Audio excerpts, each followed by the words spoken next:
Hai, Assalamualaikum warahmatullahi wabarakatuh dan salam sejahtera. Selamat bertemu sekali lagi di dalam ruang Sembang Santai Geologi bersama saya Dr. Hamzah Muhammad, mantan Profesor Geologi melalui channel Video Cinta Risa. Apa khabar anda semua? Saya harap anda semua berada dalam keadaan sehat dan sejahtera. Agak sudah lama saya tidak muncul bersiaran di dalam video channel Cinta Risa ini atas sesuatu kekangan tugas yang tidak dapat dielakkan. Alhamdulillah, pada hari ini saya berkesempatan untuk bertemu anda semua dan mengongsi suatu tajuk iaitu Tanah Runtuh. Sebelum saya teruskan, seperti biasa, mohon anda semua memberikan like, share dan memberi komen kepada video ini. Dan jangan lupa juga untuk subscribe video ini. Dengan cara itu, lebih ramai kawan-kawan kita akan berpeluang mengikutinya dan dapat manfaat daripadanya. Tanah runtuh atau landslide merupakan salah satu bencana alam semula jadi atau natural disaster yang sebegitu sering kita dengar berlaku di sekeliling kita. Tanah runtuh akan terjadi apabila satu unit tanah yang besar yang terletak atau berada di atas batuan yang segar tergelincir jatuh, meninggalkan batuan yang segar itu dan terlonggok di suatu tempat. Itulah tanah runtuh. Pada keadaan yang normal, terdapat kestabilan antara unit tanah ini dengan batuan dasar yang segar. Tetapi di kawasan-kawasan cerun bukit misalnya, kestabilan antara unit tanah dan batuan segar ini sangat mudah diganggu. Lagi tinggi sudut sesuatu cerun, semakin mudah kestabilan terganggu dan lebih mudah berlaku runtuhan tanah berbanding dengan kawasan yang landai ataupun yang mengufuk.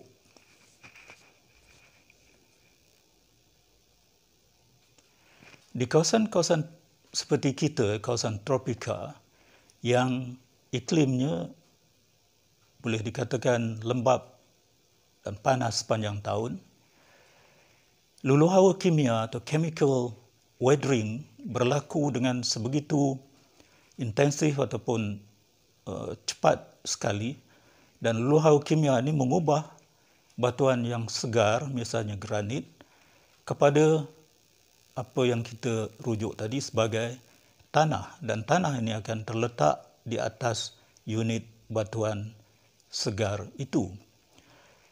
Di kawasan tropika dan di negara seperti kita ini, tebal tanah yang terhasil bergerak di antara beberapa meter sehingga boleh mencapai ketebalan beberapa puluh meter.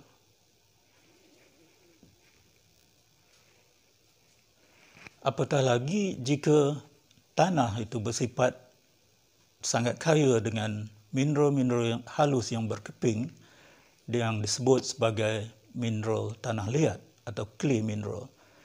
Dan mineral seperti ini sangat mudah membentuk satah gelinciran di atas permukaan batuan segar itu, dan runtuhan tanah akan lebih mudah terjadi. Salah satu faktor yang mendorong atau mempercepatkan runtuhan tanah ini ialah jumlah air yang terkandung di dalam unit tanah tersebut. Apabila air mencapai satu tahap ketepuan di dalam tanah tersebut, sama ada melalui curahan hujan yang tinggi ataupun intrusion atau intrusi daripada air tanah daripada sistem sungai yang berhampiran, maka dia membentuk satu unit padu yang berat di atas satah batuan segar, lalu berlakulah gelongsoran atau runtuhan tanah tersebut. Atas faktor inilah kenapa kita dapati kekerapan kejadian tanah runtuh adalah meningkat semasa musim tengkujuh, di mana curahan hujan adalah tinggi berbanding purata tahunan. Ini berlaku di negara kita semasa monsun timur laut dan monsun barat daya. Sebagai contoh, curahan hujan tahunan negara kita ialah lebih sedikit daripada 2,000 mm setahun, dan pada tahun pada tahun lepas 2021 misalnya, direkodkan pernah pada 3 hari saja curahan hujan mencapai hampir 200 mm dalam masa 3 hari itu. Jadi kehadiran air yang sangat banyak ini dalam tempoh yang singkat meningkatkan kemungkinan untuk berlaku gelongsoran ataupun tanah runtuh ini. Seperti yang saya sebutkan awal tadi, tanah runtuh ini ialah sejenis bencana alam semula jadi, bukannya buatan manusia. Jadi proses ataupun keupayaan kita untuk menghalang adalah hampir tidak mungkin. Walau begitu, kekerapan tanah runtuh dan kejadiannya, kalaupun tidak dapat dihalang, mungkin dapat diperlahan dan dikurangkan dengan beberapa langkah seperti berikut. Okey, yang paling unggul sekali tentunya ialah kita tidak menyentuh dan mengganggu cerun-cerun bukit dan cerun-cerun yang ada pada kawasan tanah tinggi atau pergunungan. Dengan tidak mengganggu ini, kestabilan natural ataupun kestabilan semula jadi antara unit tanah dan unit batuan segar yang ditindihnya dapat dikekalkan, dan jika berlaku curahan hujan pun, tutupan asal di kawasan tersebut akan memungkinkan pengaliran air yang lebih banyak di atas permukaan, dan air tidak sempat meresap masuk dan bertakung di dalam unit tanah tersebut. Okey, langkah yang kedua, jika memang diperlukan untuk mewujudkan cerun-cerun tiruan seperti yang dikehendaki oleh pembangunan kita, maka hendaklah dengan segeranya cerun-cerun itu ditutupi semula dengan tutupan semula jadi, tumbuhan semula jadi seperti rumput dan sebagainya, bertujuan supaya air curahan hujan berkesempatan untuk lari di atas permukaan instead of dan tidak masuk serta menakung di dalam unit tanah tersebut. Yang berikutnya, mungkin jika perlu pun kita membuat cerun-cerun tiruan, harus dipertimbangkan cerun itu adalah landai, iaitu bersudut kecil tetapi tidak bersudut sebegitu besar. Satu ikhtiar lagi seperti yang biasa kita lihat ialah dengan membina tembok penahan atau retaining walls. Tetapi harus kita ingat di kawasan tropika seperti negara kita, lapisan tanah adalah tebal, saya sebut tadi, boleh mencapai beberapa puluh meter.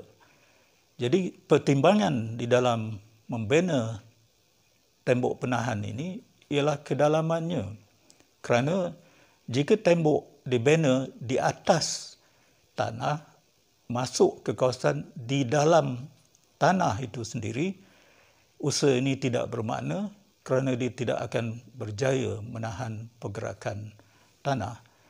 Maksud saya, kita harus membina tembok yang cukup dalam sehingga menusuk batuan segar di bawah tanah tersebut dan menahan tanah tersebut daripada bergerak. Itu antara usahanya, dan tentunya sentiasalah kita berdoa agar Allah menghindari kita daripada bencana-bencana alam, termasuk bencana alam semula jadi tanah runtuh ini. Jadi itulah saja yang dapat saya huraikan dan kongsikan dengan anda semua pada kali ini. Moga-moga apa yang saya huraikan itu memberi manfaat kepada kita dari segi penambahan ilmu pengetahuan tentang tanah runtuh ini.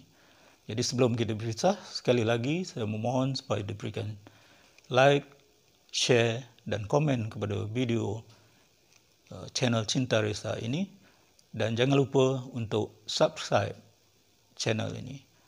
Sehingga kita bertemu lagi, saya ucapkan terima kasih di atas kesediaan mengikuti video ini, dan saya sudahi dengan Assalamualaikum warahmatullahi wabarakatuh.